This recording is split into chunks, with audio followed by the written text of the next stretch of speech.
G'day everyone, it's Turbo Tristan and welcome back to the channel. Today we are turning this stock standard Mitsubishi Lancer into a track day warrior. This customer came to me, they've seen my race car builds and they want to go to the racetrack for the very first time. So I've put together a list of first time mods so that you can go to the racetrack safely, efficiently, and most importantly, have fun at the racetrack. And in this video, we're going to go through a list of mods and maintenance that you should do before hitting the track. If you do these mods, you'll have the most possible fun at the racetrack. Today, we've got a bunch of mods and we have a car to do them to. I get a lot of questions all the time about going track racing. People often I see it on Facebook, on the forums, on the groups, and I get asked in person a lot. I get a lot of DMs about someone that wants to go to the track for the very first time. What should they do? What mods should they do? And how should they do them? Because in the last year, I've made building race cars my day job. So I do this full time now at Spool Up. We have the spoolup.com.au website, and I do that online, and then during the day in my workshop I build race cars for people. Now I'll tell you a little bit more about this car. This is a 2007 Mitsubishi Lancer VRX, which means it's got the sports body kit, the alloy wheels, it's got pretty nice seats and interior, and it's got a little rear spoiler on the back. The engine is a 2.4 litre 4-cylinder. It's a single cam, much like a gigantic Honda D series. Being that it's a manual, that means you can basically take it to the racetrack. Now, a lot of people, they get pretty hung up on what type of car they take to the racetrack and what mods they do. For this, there's no right answer. Now, you guys know I love Hondas. I do the Honda stuff. Hondas, to me, are the best bang for your buck budget track car that you can basically do. But that doesn't mean you have to have a Honda, and it doesn't mean you have to go out and spend $1 million on a GT3 RS Porsche either to go to the track. And here we have over here a whole table full of modifications that we're going to be doing today. We're going to be making a custom 2.5-inch exhaust. This is a 2.4 litre 4-cylinder, so it does need to breathe. We're going to do a complete service on the car. We're going to do a full brake upgrade with pads and slotted rotors. We're going to do some breathing mods. We're going to put a remote VARX muffler on it. The first performance handling mod that I recommend for everyone to do is a WHITELINE sway bar. So we're going to get this on the car. As we're going along with this build, I'll be explaining why I picked these mods for a first timer and a beginner, and why I believe that these are the essential mods to go to the racetrack for your first time. So this is the big block power plant. This is what we'll be working with. The car is 100% stock, and you can see here we need to fix up some oil leaks. So we're going to give this car a major service, which will involve oil filter, spark plugs, performance air filter. We're going to high flow the air box and make sure that's getting the best cold air it possibly can. And the reason why the first thing you should do is a service on your car is make sure the oil is fresh. You don't want to go bashing on your car at a racetrack with low oil or old oil that's past its use by, or the gear oil that, you know, has probably never been changed. You want to make sure your gearbox is protected and your engine's protected. Number one and number two things you should definitely do when prepping your car for the racetrack. So let's take a look under the car now and see what we're really working with. First up, I noticed there's a bit of an oil leak, weepage around the sump. So we're gonna have to clean that off and see where that's coming from, and probably replace the sump gasket. Let's see how bad this oil is. Oh yeah. Just as I suspected, absolutely filthy. This is the exact reason why this is the first thing you should do in prepping your car for the racetrack for the first time. The next mod you should definitely do before hitting the track is change your spark plugs. Now I've got here some Iridium NGK spark plugs, and it's just a simple matter of removing the cover and taking out the coils and replacing the plugs. However, this car, when I went to remove the plugs, full of oil in each of these plug tubes. I only checked the first two. Let's see if the last two are also. Yep. Gross. Oh, that one's really bad. So luckily I knew about this valve cover gasket leak, and I got myself a new valve cover gasket kit here. This type of oil that usually builds up around the top of the valve cover is generally from the oil cap. There's a rubber seal that goes on there, and crankcase pressure, bad seal, just weeps out a bit, sprays a little bit of a mist. The mist lands on the cover and then stuff sticks to it. In the interest of getting rid of all of the oil leaks on the car, I've actually taken the sump off and I've cleaned it, given it a really good scrub, and now I'm ready to seal that up with some new gasket goo to stop any leaks. You don't want anything leaking under the car, especially oil or fuel. Fuel obviously will catch fire immediately. Oil can catch fire and cause your car to burn down, or it can get on your brakes, make your brakes not work, or your tires, make you slip off the track. Just like in the cartoons, you do not want any oil leaks underneath your car. So that concludes oil leak fixing. So new rocker cover gasket, new gasket seals in the spark tubes, all sealed up, new spark plugs. The old ones were full of oil. The next and equally most important thing to do before going to the racetrack is change your gear oil. This is something that people do every 10 or 15 oil changes, when really you should do it every second or third oil change. So let's pull this sump plug out of the gearbox and see what we're working with here. Hopefully it's not super filthy or shiny. The reason for doing this is because you're going to be shifting harder, faster, and more often than you ever have before. Not absolutely horrible. A few sparklies on there. I'm not overly concerned about it, but definitely worth a change while we're here. So good thing we're doing it. So it's time for the first and easiest performance mod we're going to do on this car. Again, getting it prepped for the track, but keeping in mind it is a daily driver, is we're going to replace the air filter. This is the factory one, paper filter. Whilst it does a good job, it does have its restrictions. So we're going to toss that, and we're going to replace that with a BMC, the choice of champions. And here we are, World Rally car. This is a Evo, of course. So we're going to stick in one of these BMC air filters. Normally what I would do would be pull the air box out, check for any restrictions in the line, and just make sure that it's getting clean airflow. This one has a duct right above the grill, straight in, straight through to here. There's nothing in its path to block the airflow, so we're just going to slap in a filter with the BMC high flow filter. And as you can see through that, nice and high flowing, and just chuck that in here. Literally a drop-in job. All right, so I put that in backwards. I just flipped it around off camera. And then it's just a matter of closing that up, putting these clips back on, nice and firm. Boom. Race car mods. So that's going to help with getting the cool air from the grill here straight through, straight into the engine, filtered, so it's protecting the motor, but high flow, so it's eliminating any restriction into the air intake. So it's going to give faster airflow, more air, more power. The next thing you should definitely do before going to the racetrack is your brakes.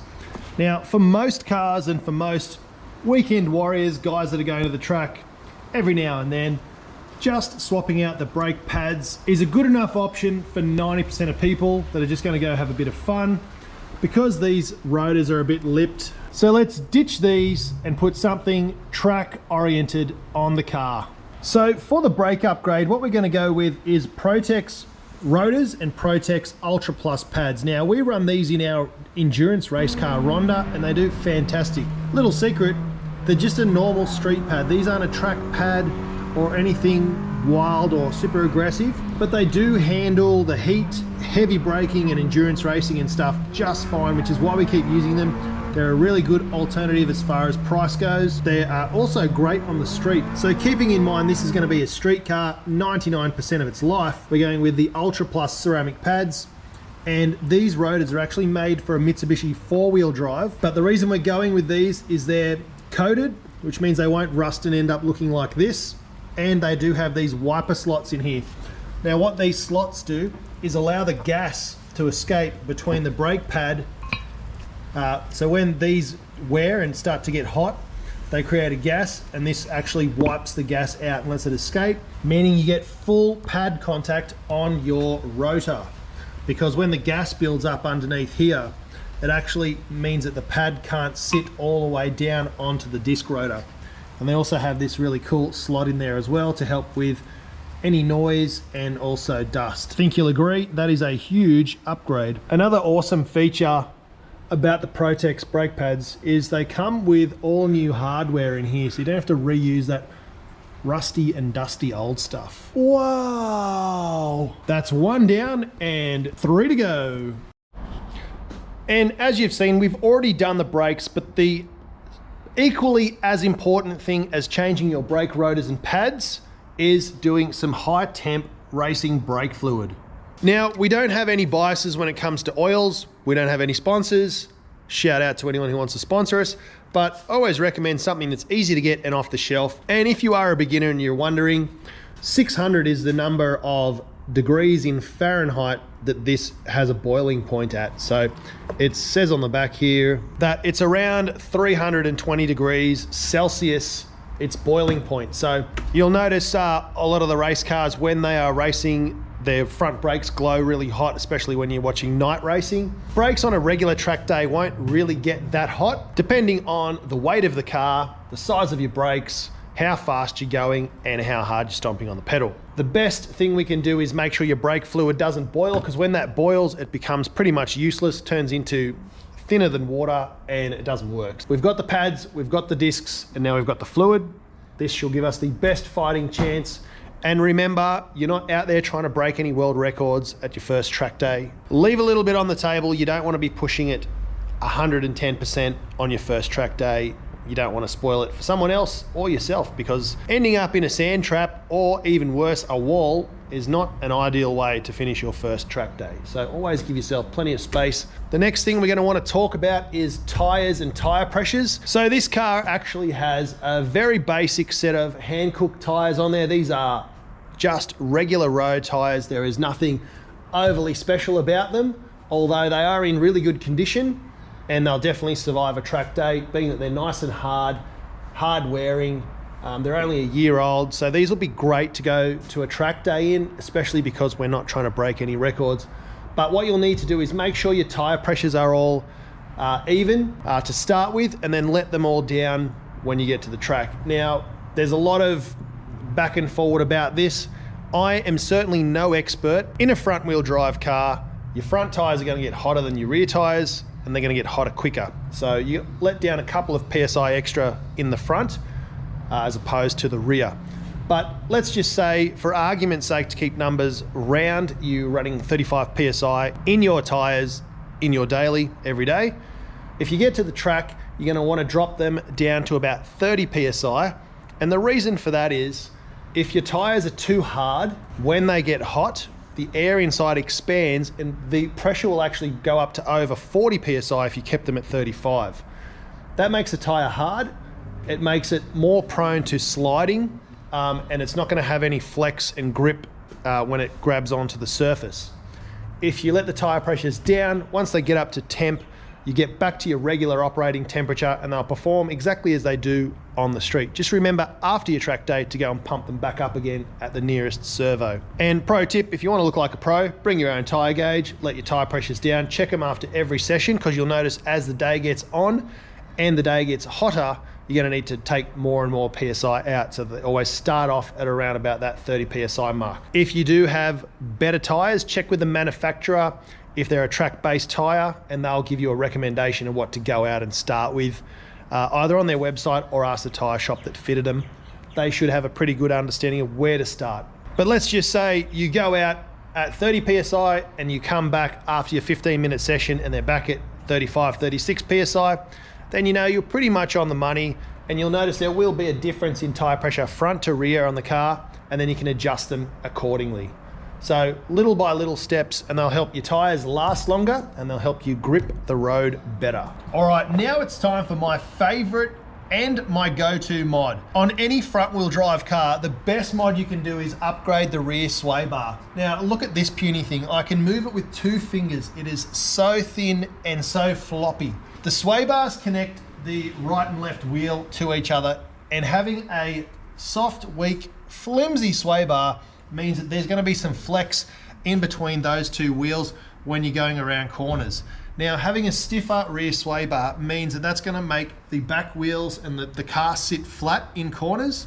It's going to be able to share the load on the center of gravity of the car. So as the body moves, the rear sway bar is going to be able to share the load and keep the car sitting flat and level through corners. So let's get this one off and get this WHITELINE one on. So straight off the bat, what you're going to see here inside your WHITELINE rear sway bar kit is some bigger bushers to suit the fatter sway bar and some new sway bar brackets. And check this out. This is definitely not flimsy, way thicker and beefier than the factory one. Have a suss at the difference between these two.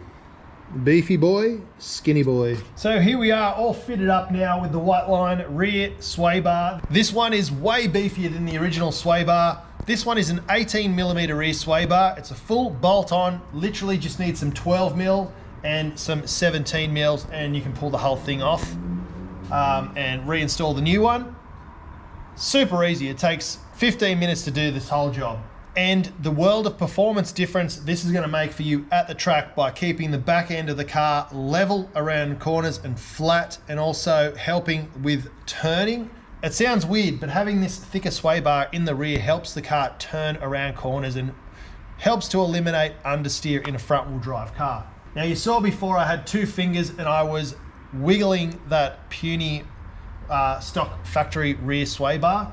This one, I'm going to need my whole hand to make this one wiggle or move. It is much thicker at 18mm. The factory one was around about 10 to 12mm. This is a massive improvement. When you go track racing, it's all about handling. It's not so much about the fastest car in the world. It's about how well it handles through the corners, how much fun you can have, and you can chase down some bigger, more powerful cars. You always hear guys at the track with MX-5s or Toyota 86s or Subaru BRZs saying how, oh, you know, it might not be so fast on the straights, but it's really quick in the corners. That's what something like this helps you with. This car will not be fast on the straights, but it will be fun in the corners and it'll be nice and predictable, and that's exactly what we want. And that's why I always tell people, get a rear sway bar in your front wheel drive car straight away. First suspension mod, before shocks, before springs, before everything, get a rear sway bar. It really helps stiffen up the rear of the car and make it really predictable. Takes you about a week or so of just driving around town through some roundabouts to get used to it, and then after that you can send it at the racetrack. So now we've got the rear sway bar fitted, we've definitely improved the handling, and on a quick test drive around the block, you can really notice the turning of the car. Like, it feels much more stable around corners, and it actually wants to rotate a lot better. So being a front wheel drive car, a lot of people do say things like, oh, understeer, gutter hunter, all those sort of things. If you know how to drive, and if you got your car set up right, it doesn't really matter front wheel drive or rear wheel drive. The rear sway bar is the first step in correcting that understeer issue, and this made a massive difference, and I'll always recommend them to all of my customers, clients, people that ask me for advice. Get this on there first in your front wheel drive car. Best thing ever. Moving on to the next mod, and you've probably seen it already behind me. This is a 2.5-inch stainless steel front pipe back. Now, these have a little bit of a weird setup. From the headers, they have this really big, thick, fat catalytic converter, really restricting exhaust flow. Now, because we haven't done the headers yet, we're saving that for stage 2. Once we increase the handling and the grip with the tires, that'll be stage 2, and then a set of headers for a little bit extra power. So what I've done here is unbolt the factory front pipe here and just remade one. Being that it's budget, we did use stainless steel, but we didn't use the polished stuff, which is why I've painted it, and we used a MIG welder just to booger on some really thick solid welds that won't break. They don't look the best, but that's what you get. They do have a second cat in the system, so I've replaced that with a 100 cell 2.5-inch high flow steel cat, 2.5-inch all the way through to a bullet resonator in the middle. And this is the thing that's going to help keep this car a daily driver and livable. Keeping in mind, this customer isn't on his P plates. He doesn't want to make noise everywhere he goes. So we've got a remote control system here It's a 2.5 inch straight through big barrel resonator with the VTEC remote system here. That's all been professionally wired in by Ollie, my electrical guy. Even with it wide open, it's not too obnoxious or anything like that, even with just that small resonator in the center and this one muffler at the back. Now, you're probably wondering why I went to the effort of putting in a second catalytic converter again, although this is a high flow 100 cell catalytic converter. When we do get rid of this front pipe and run a set of headers, we'll get rid of this front one, and then this will become the main catalytic converter. So this is future-proofing the car. When that happens, we just take the O2 sensor out of this one and we put it down the line after the headers somewhere in here, and then we have a full high flow system all the way through. Now, you don't really need to have any exhaust or any performance mods on your car at all. Actually, it's not really recommended for a first timer. Just go out there with a stock car and have fun. I recommend putting an exhaust on there because if you're at the racetrack, you want to sound like you're in a race car and you want to feel like you're in a race car. You'll be revving the car a lot harder and pushing the car a lot harder. Factory catalytic converters tend to get hot and sometimes they melt and collapse, really ruining your day and possibly even your engine. Restriction on all of that exhaust gas can actually create quite a lot of heat under the car and back pressure in the engine. So getting that out just helps everything breathe better, and you get the added bonus of it sounds like a race car when you're at the racetrack. So I've put together some clips with the muffler closed and open. Check those out right now.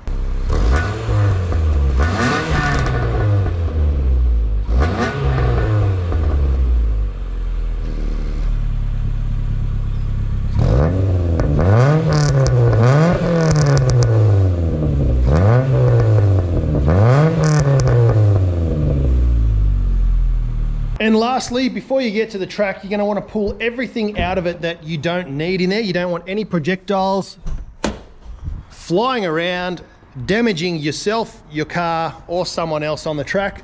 So just make sure you pull everything. Oh, an Evo turbo? How'd that get in there? Yeah, make sure you pull everything out of your car that doesn't need to be in there. You don't want any projectiles, and also being a little bit lighter also helps. Just on the topic of lightness and power to weight ratios, yes, if you remove everything out of your car, it will become a lot lighter, your tires will last longer, your brakes will perform better, and the car will accelerate quicker. Having said that, if you're taking your daily driver, don't pull everything out of the car. It's not going to make your times any different really for your first time. It's not going to mean you're going to break any records either, so just keep everything neat, clean, nothing that can fly around and hit you in the back of the head. Even things just like a little air freshener on the dash, that's going to go flying. So make sure you remove all of those things. Always build up, do things in stages so you know what is going to be beneficial for you, your driving style, your car style, if you want to progress further and turn your daily into a full-on track car. I don't recommend that, by the way. It's actually cheaper to start with something as a base and build it into a track car than to ruin your daily. But the whole purpose of this video is to show you what to do to your daily so you can go to the track and have a lot of fun. Safest way to speed, go well over the speed limit, double, triple, quadruple the speed limit if your car's quick enough, and you won't get in trouble. You can drive as fast as you want around any corner, as fast as you can, I should say, and you're with a whole bunch of other people that are all doing the same thing. Everyone is on alert. You don't have to worry about kids running onto the street or people pulling out in front of you or any of those crazy things that happen on the road, which is why you should never speed on the road. Just do it at the racetrack. And the most important thing of all is just to have fun and go and just try something new. See if you like it. Might not be for you. You might like to go hard park at car meets and show off your pride and joy. That's cool too, and that's fine too. Not everyone has to go track racing and not everyone has to be a race car driver. You can still love cars and enjoy cars and not be at the track, whether it's drag racing, drifting, or circuit racing, or rally driving. You don't have to do any of those things. You can just like cars. But that is going to be it for this video. I know it's a bit of a random one. It's been a while. My uploads have been all over the place because I'm doing this full time. I'm turning people's daily dreams into race car realities. In stages is how I suggest to do it. If you want me to do a start to finish build on your race car, I'm happy to do that. But if you've never been to the track, I recommend you do it in stages, do it safely. That way It's more budget friendly and you're learning as you go. If you're already a race car driver and you want me to build your race car, more than happy, let's go. If you're experienced at the track, just don't have time or the skills to build your car, send them my way. That's what I've been doing. We're embarking on a huge race car build very, very soon. I've already started filming it, shooting it, getting the parts for it. So that is coming soon. We're hoping to break a few records with this car. And no, I won't be driving. We'll get a proper driver in the seat to make these records for. Anyway, that's going to be it for this video. Don't forget to spool up, bring the boost, and we'll see ya in the next one. Cheers.